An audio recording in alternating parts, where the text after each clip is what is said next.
Welcome to It's Art, Let's Talk About It, a podcast sponsored by the Museum of Western Art in Kerrville, Texas. Located in the heart of the Texas Hill Country, the museum is dedicated to the preservation and promotion of the American West, especially through the art of the West.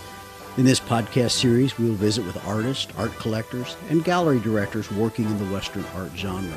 We'll talk about the history and heritage of Western art, and we'll talk about why talking about Western art is so important. I'm Darrell Beauchamp, the Executive Director of the museum, and I'll be your host for It's Art, Let's Talk About It. The podcast is a member of the Texas Hill Country Podcast Network. Today, Darrell visits with artist Kathleen Frank about her current exhibit at the Museum of Western Art. I know you'll enjoy this episode. And we're joined today on It's Art, Let's Talk About It by artist Kathleen Frank. And Kathleen, I kind of sprang this on you, didn't I? You certainly did. Yes.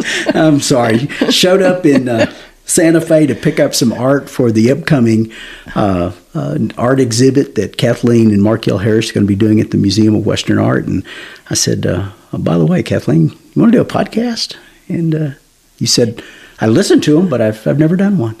Yeah, and I'm not dressed for it. And it's an audio thing, no less. So I think you're fine. You're fine. Let's talk about your art. It's something you know a lot about, and something you don't. I told you don't have to prepare. All right, this is your life. How would you describe the art of Kathleen Frank? Oh God, I'm just not good at that. But it's my art. Well, let me throw some adjectives at you. I mean, is it abstract? Oh, okay. Is it? I really love to have other people write about it, but I don't. Okay. I don't really talk about it that much. But it's not abstract. It's not photorealism. It's something in between.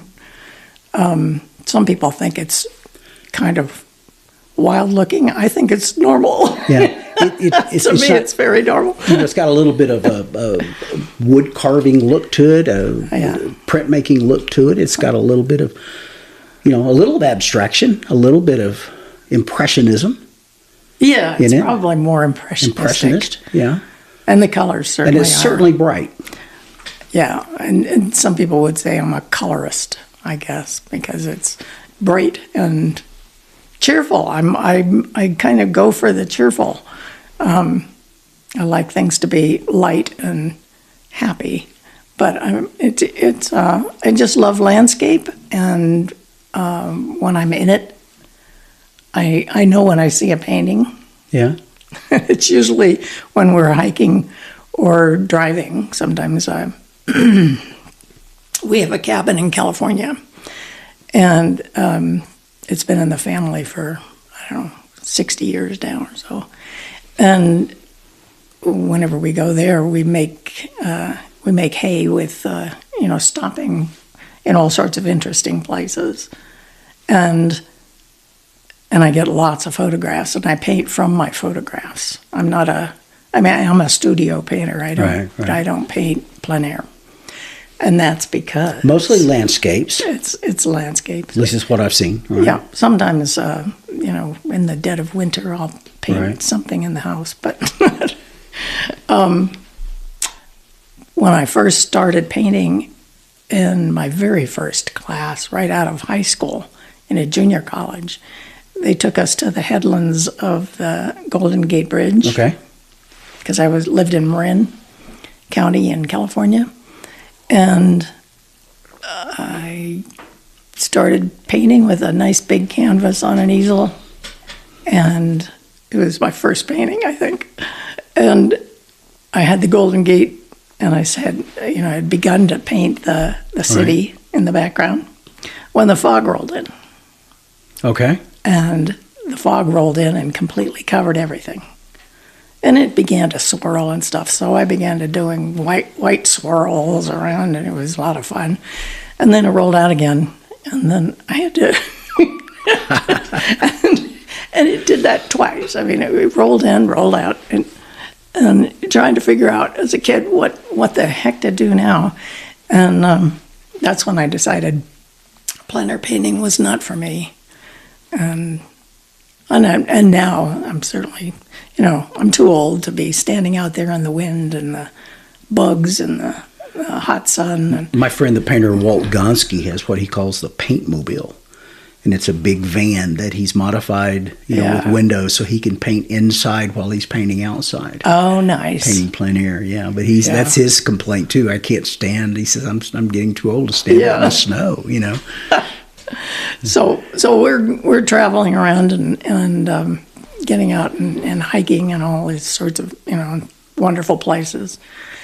And I'm snapping pictures like crazy, and then come home and put them on Lightroom and check them out, and see if I need to boost anything. But it's kind of your style. It's a style that you've developed. You came about it yourself with that. Talk about your painting, your background. And for those of you playing along at home, we're going to post pictures of Kathleen's work down at the bottom of the page. We'll have links to websites and book opportunities, and you can see her work as you're listening to the podcast. If you're watching, if you're listening to it on a laptop somewhere, but we do this because we want young artists to see the work that we're talking about. It's easy to talk about it, but sometimes to visualize, oh, I see what they're saying now with big swirls and dots. It's not abstract, it's not pointillism. But you haven't always been a painter. You did something before painting that really fascinates me, and that is printmaking. Yeah, and before that, I went to school. Both of my parents were teachers. Okay. My dad was a foreign student advisor, so we had foreign students around us all the time, and my parents loved travel. Okay. And we traveled every summer because they had summers off. So I've been exposed to art all over the world, and it's been fabulous. And so I couldn't think of anything else I'd like to do better other than being an art teacher. Right. So I trained for that. And then I had babies, and we didn't do a lot with art during that time. I remember doing some oil painting and having my son get it all over his pajamas, crawling over the... Anyway, then I took a wood carving class. That seemed safe, except with kids. Anyway, I became a wood carver for a while. And then we moved from Colorado to California to Colorado to Virginia, and then to Pennsylvania. Okay. And there I was, the kids were old enough that I was going to start teaching again, and I applied for it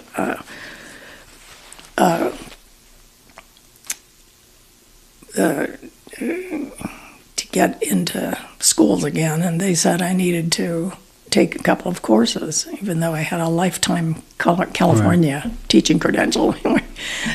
So I took some graphics courses is what they suggested, and ended up just going through the entire printmaking course, every course they offered, and then I decided to get a master's, and then I opened up a print studio and taught in high school costume design and printmaking. So a varied career. Yes.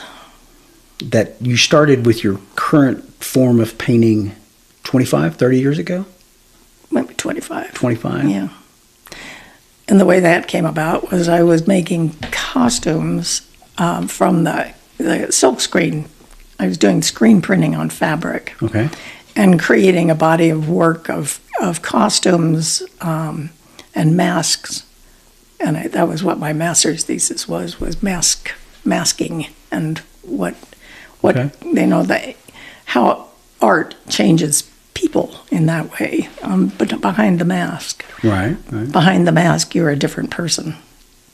And anyway, that was really fun. So I created about a dozen goddesses and had friends dancing in them. And I went to the sound department in the theater department, and the sound gnome, like this, he recorded me singing all these songs, the poems that I had written, and with just recorded background music. And and then people would dance to that. So it was on a CD. And anyway, when I came here, my husband was getting ready to retire, and we bought a condo here. And our realtor turned out to be this wonderful advisor, Robert Cardinale. He's an artist. He started out as I'm not sure I have his story straight, but I think he was a monk.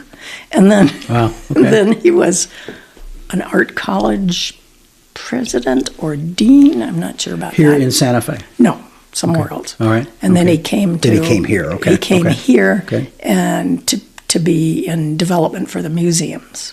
Okay. And then that job ended, and he became a realtor. But he's not a normal realtor. He Doesn't sound like it. He advises people, and he advised us to buy a place rather than buy a lot and just sit on it, so that we'd have a place to come while we're getting ready to move here permanently. And he asked me what kind of art I did, and I showed him my goddesses, and he said, well, "Do you sell them?" And I said, "Well, no, then I'd have nothing to perform in." And he said, "Would you like to sell work?" And I said, "It'd be kind of fun, it kind of gives you a boost when someone wants to buy something." So he said, "Well, maybe you better think about that." So I started painting. And landscapes were just right up my alley. Yeah. I mean, it was just perfect. The color, just the color, everything that I see. And, well, that's the name of my book is I See a Painting. I See a Painting. Yeah. We're going to talk about the book. It is for sale at the Museum of Western Art.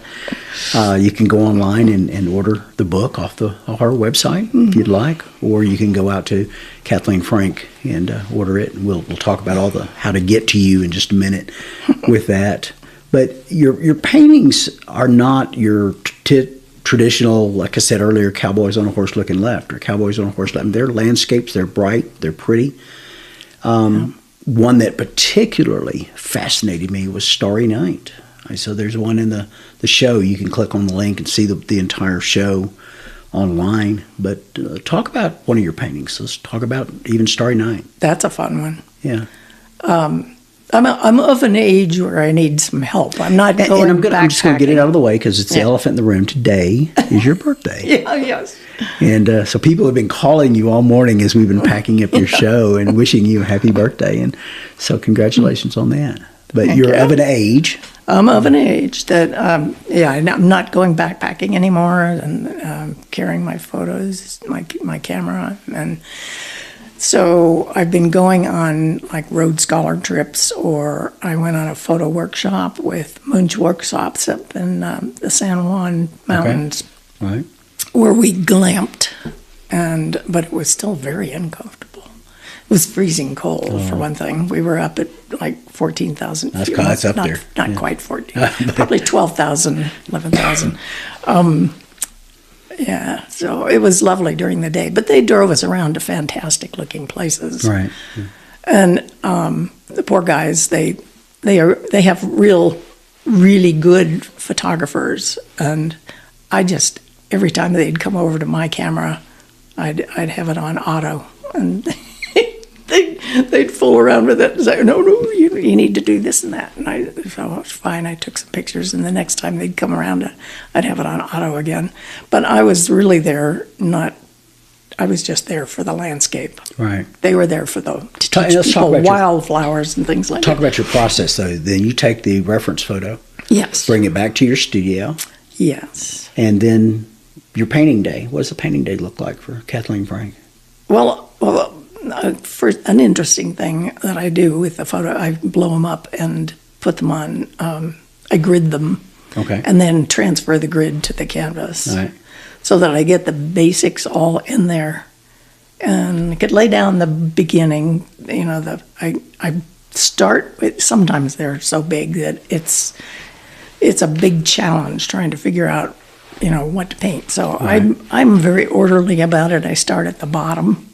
And I say, okay, I'm going to get this square done. and I move up. You paint in oil?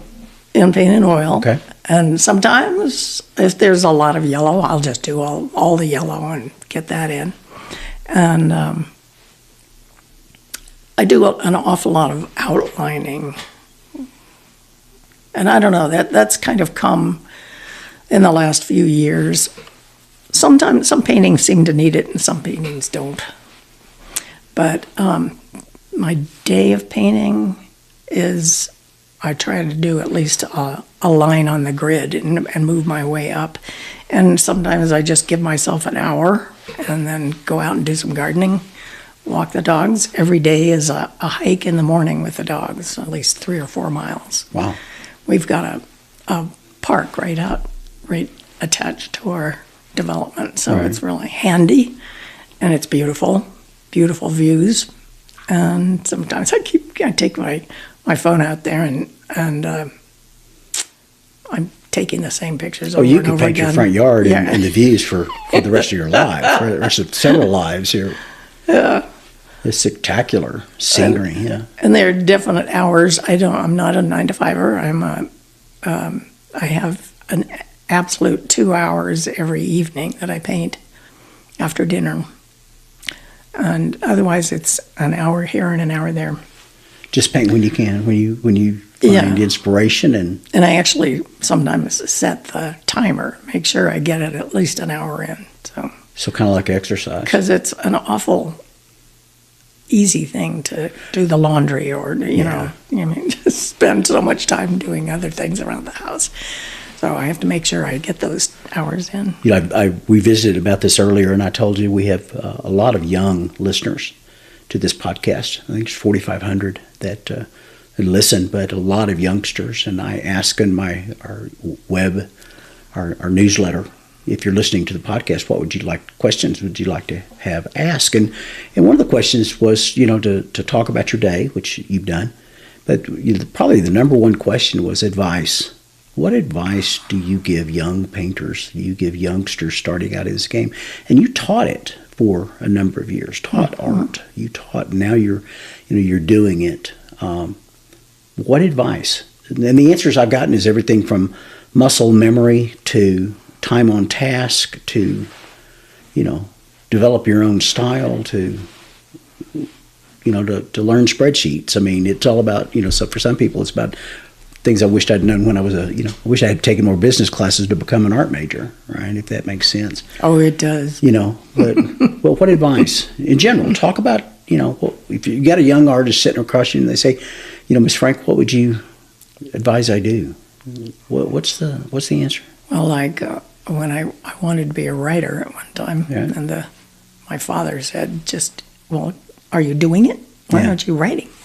I said, I want to write. Now I want to be a composer. And I say, are you writing any songs? No. Well, why don't you write some songs? You just absolutely have to do it and keep doing it over and over and over again. And don't give up. And I know it's really, really hard for anybody to suddenly start calling themselves an artist. When do you start calling yourself an artist? I don't know. It's probably for me, it was when other people started calling me an artist. That's interesting. Because I couldn't do it. It was... I've lectured on this subject, and at one point, I said to a group of people, art is the only profession in the world, only legal profession in the world, where all you have to say is I am, and you are. I'm an artist, and no one can prove you wrong. Right? You're an artist. If you say you're an artist, it's having the guts to call yourself an artist. That's the big thing, right? I mean, you're an artist. But you say it's when other people start calling you an artist. For me, yeah.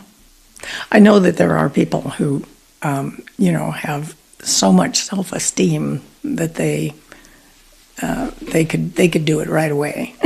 And start calling themselves. Well, I know a lot of people who shouldn't call themselves artists, but they do. But that's a different subject for a different time, right? Yeah. But art is kind of that subjective thing. So your suggestion, just do it. Do it and do it and do it. And yeah.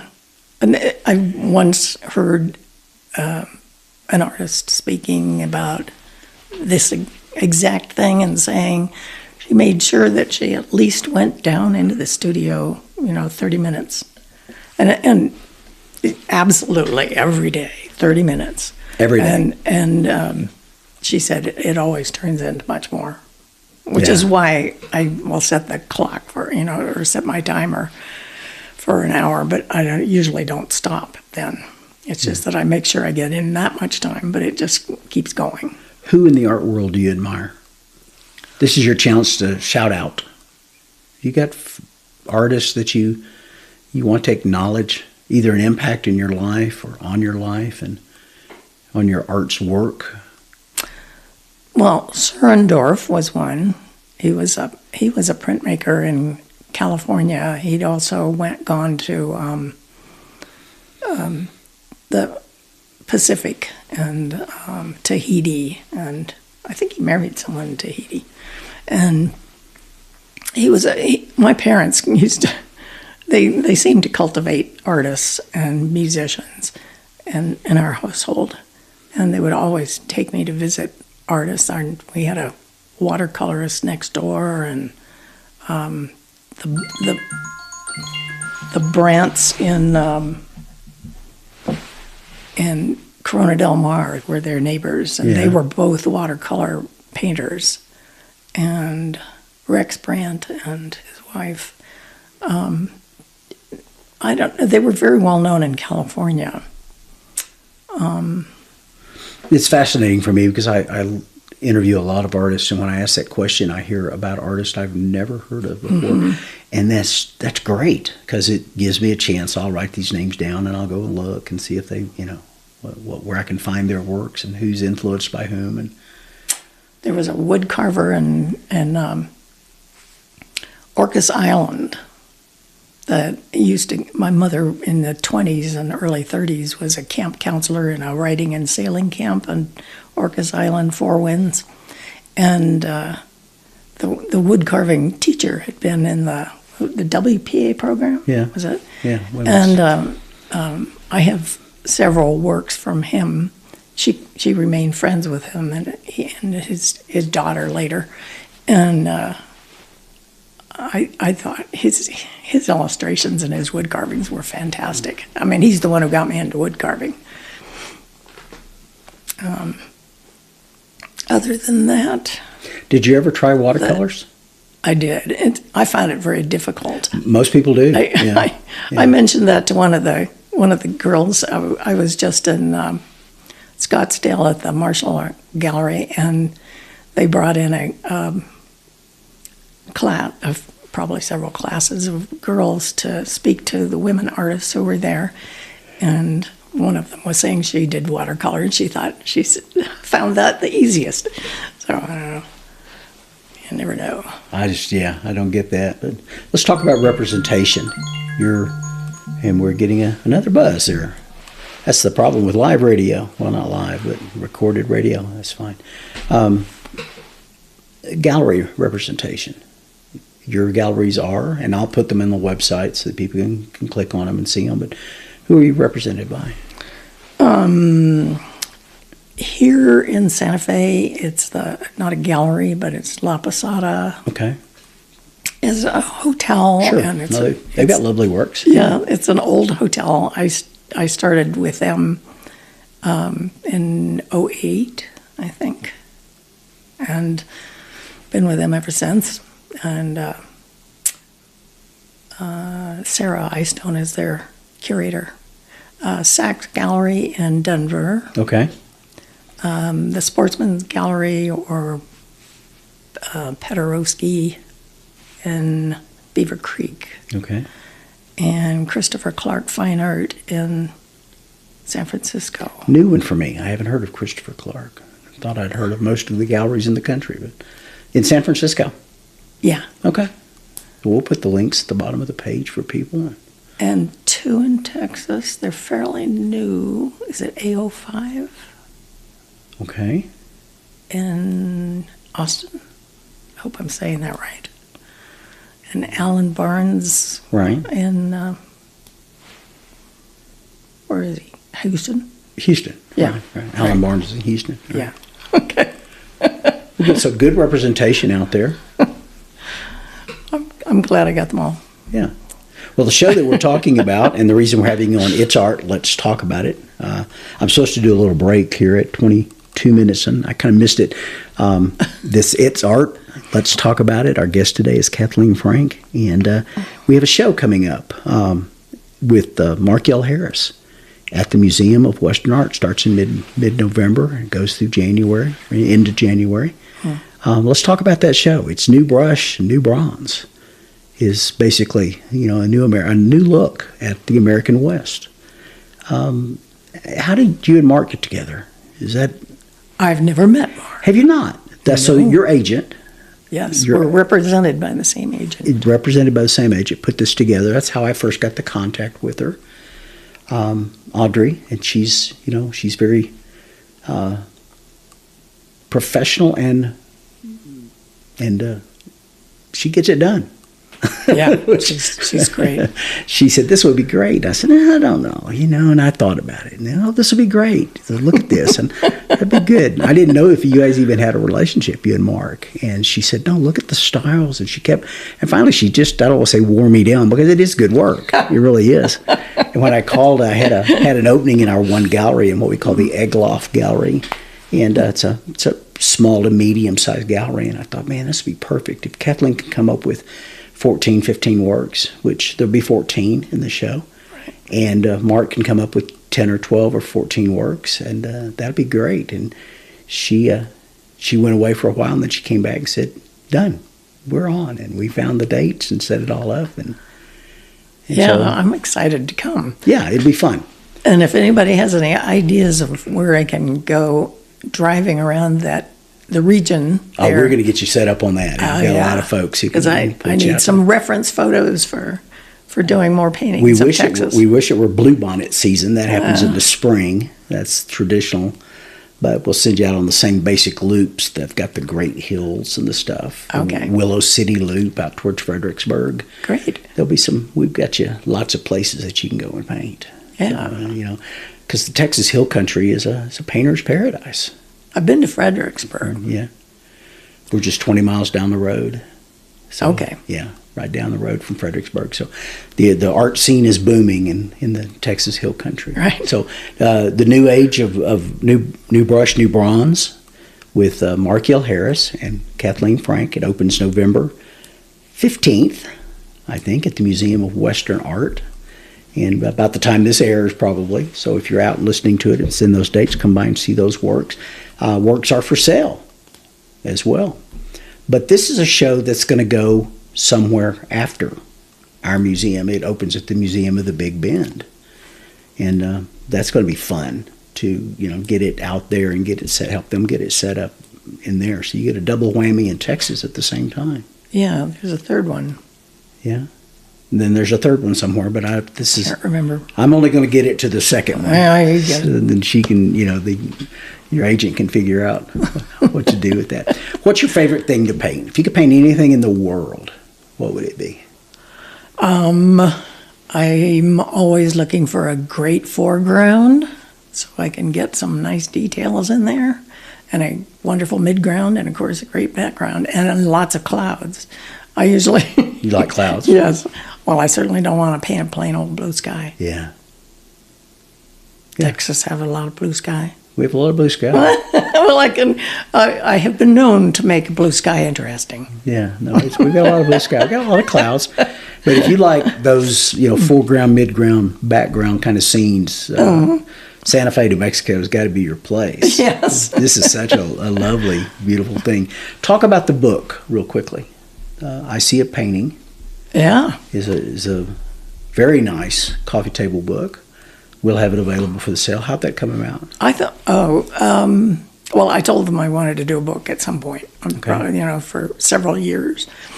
So they've been looking for an opportunity for that. So they found this Danish publisher. Right. And they're printed in Germany, but I got really worried about that when the tariffs happened, Right. and print material apparently is exempt, so that's all right.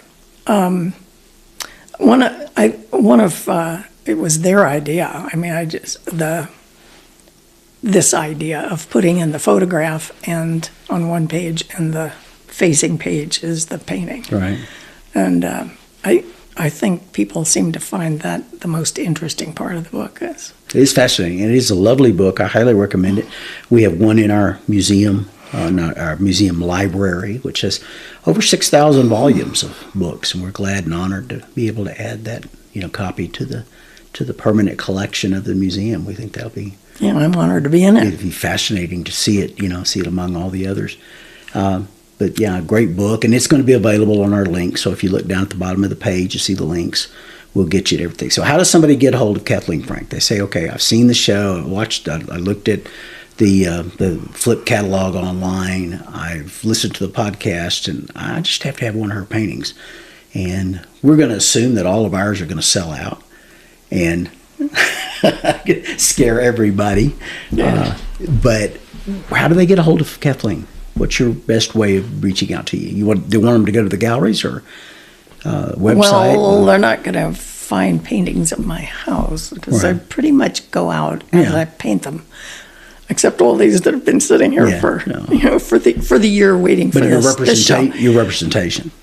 Yeah. Got to go to one of those places. The galleries, but also Kathleen, just look up Kathleen Frank. I actually got a Wikipedia page and everything. Okay. Do you? Wow. Yes. Strangely. But Kathleen Frank art, Kathleen Frank. You'll find it on, I've got a website, so you could see all the paintings on the website. Actually, you could see all of them if you wanted to go through the sold. They're all on there too. Yeah. So and we have a lot of people who do that. A lot of people who'll treat this podcast, they'll get a taste of it, then they'll go out to the website and they'll just click on everything, and that's how they get to know an artist. And, yeah, it's fascinating stuff. I mean, for me, it's an archival thing almost because not as they disappear off the market, they go into this old one. So our guest today on It's Art, Let's Talk About It's been Kathleen Frank. And Kathleen, the upcoming show starts in the middle of November. We're excited to get it hung, get it up at the Museum of Western Art at about 2-month run. And that should be just a lot of fun to see it on our walls. We're getting excited to gear it up to see something new and different. Certainly not cowboys on a horse sitting, looking left or looking right. There are a couple in there. Yeah, but we're excited to see all of that. So, but thanks for joining us today on the podcast. Oh, that's been delightful. It's really Thank simple. you. See, it's 35 minutes of talking. It gives our producer Tom Fox with the Texas Hill Country Podcast Network a chance to edit this award-winning podcast, and which all right, Tom. Yeah. So, no, we've won several awards with it, and just found out recently we were number 6 or so in New Zealand of all places, which is kind of weird. That's very cool. Yeah. So we're just going to keep on doing podcasts and talking to artists about something they all love, and that's the wonderful world of the art world. And thanks for coming along on the ride with us. Oh, thanks so much. Thanks. I appreciate it. And that did it.